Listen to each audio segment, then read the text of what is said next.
People think losing money hurts. They're wrong. Losing trust hurts worse. I built my company from nothing, sleeping in my car, pitching investors who laughed in my face, missing birthdays, anniversaries, funerals.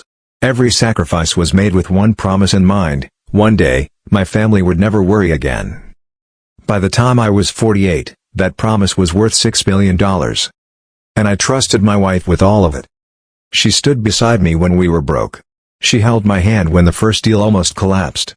When success came fast, I believed she deserved the same control I had. So when she asked to oversee our private investments, charities, and lifestyle accounts, I didn't hesitate.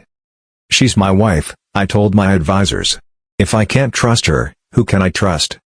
The first warning sign came quietly. A charity I didn't recognize. Then a fund with no clear records. Then a temporary loan to a friend whose name I didn't know. Each time I asked, she smiled. "Relax," she said. "This is what money is for." I wanted to believe her. I was too busy. Too tired. Too proud. The night everything changed, I was reviewing quarterly numbers when my CFO called, his voice tight, careful. "There's a discrepancy," he said. "A big one." "How big?" I asked. There was a pause. "Billions don't just disappear." That's when I realized something terrifying. I hadn't lost control of my money. I had handed it away. And the woman I loved most was the one holding the match. I sat alone in my office long after everyone left, the city lights blurring through the glass as the numbers stared back at me. This wasn't a bookkeeping error. This wasn't market volatility. These were deliberate transfers, layered, hidden, intentional. My wife hadn't just moved money. She had learned how to make it vanish. When I confronted her that night, she didn't panic. She poured herself a glass of wine like it was any other evening and listened while I spoke. When I finished, she sighed and said I was overreacting. She told me the money was working, that wealthy people moved assets differently, that I wouldn't understand because I was too emotional about control. That word stung more than a loss. The truth started unraveling anyway. Private jets I never flew on. Art stored in foreign warehouses. Luxury properties bought under shell companies with names I didn't recognize. And then the worst discovery of all, her inner circle. People who fed her validation, promised glamour, and convinced her she deserved more than the quiet life she shared with me. She wasn't stealing to survive. She was spending to feel powerful. I realized she resented the empire I built because it didn't center her. Every deal I closed, every headline with my name, reminded her she was standing beside success, not creating it. So she tried to build her own kingdom using my fortune as the foundation. The night I showed her the full audit, her mask finally cracked. She accused me of neglect. Of choosing work over her. Of leaving her lonely inside a mansion full of things. For a moment, I almost believed her. But then I understood something life-changing. Loneliness doesn't justify destruction. She didn't just waste money. She gambled with our future, our children's inheritance, and my life's work. And tomorrow, I would have to decide whether love was worth saving, or if protecting what remained meant walking away from the woman I once trusted with everything. The lawyers told me to act fast.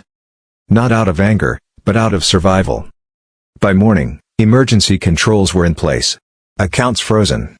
Signatures revoked. Oversight restored. The same systems I once used to protect my company from hostile takeovers were now protecting it from my own wife. Signing those papers felt like cutting off a limb to stop the bleeding. When I told her, she screamed. Not cried, screamed. She accused me of humiliating her, of turning our marriage into a courtroom. She reminded me of every sacrifice she'd made when we were young, every night she waited alone while I chased success. Her pain was real. But so were the consequences. The children found out before dinner. Our son refused to look at her. He'd been studying finance, quietly proud of what we built. To him, this wasn't just betrayal, it was recklessness.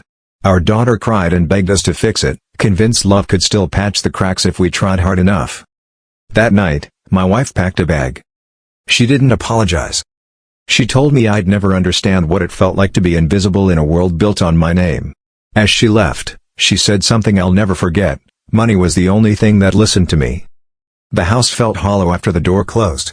I walked through rooms filled with art she chose, furniture she loved, memories that now felt staged. For the first time in decades, I slept alone. And yet, beneath the grief, there was clarity.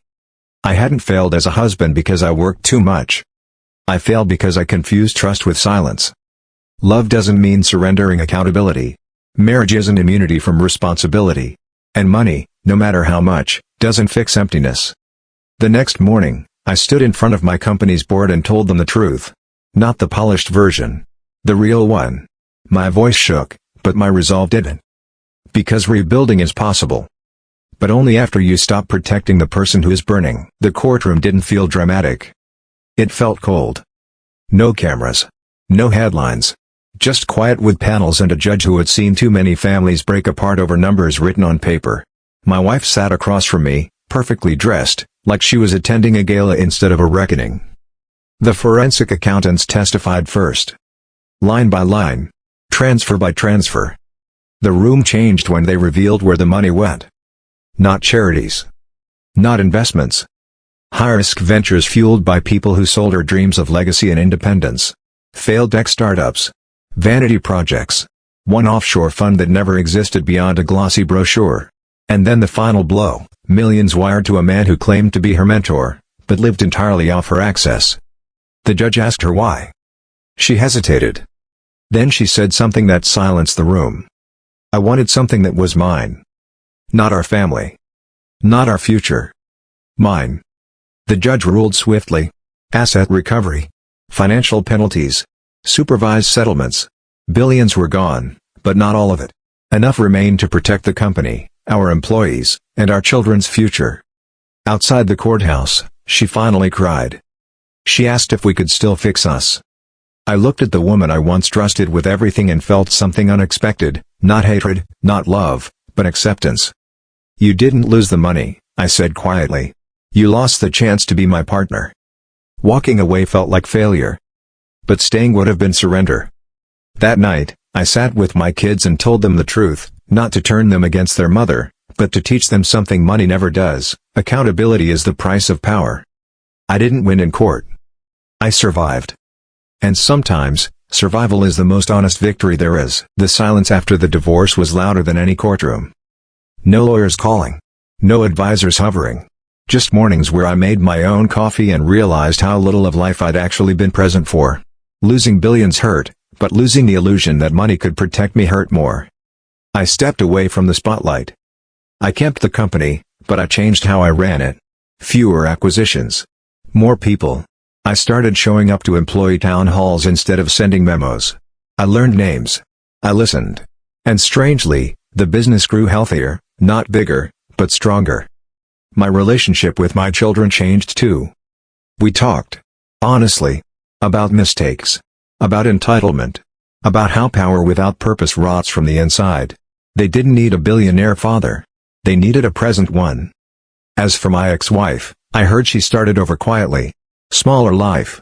Fewer mirrors. I hope she found what she was chasing, because I finally understood she wasn't chasing money. She was chasing meaning in the wrong places. I used to believe success was measured by net worth. Now I measure it by peace. By sleeping without fear. By trust earned, not assumed. By knowing that if everything vanished tomorrow, I'd still recognize myself. $6 billion bought me lessons I wish I'd learned sooner. That love without boundaries becomes destruction. That silence enables betrayal. That walking away isn't weakness, it's self-respect. If you're watching this and holding on to something that's draining you because you're afraid of losing what you built, hear this. You can rebuild money. You can't rebuild integrity once it's gone. Sometimes, losing everything is the only way to finally keep what matters most.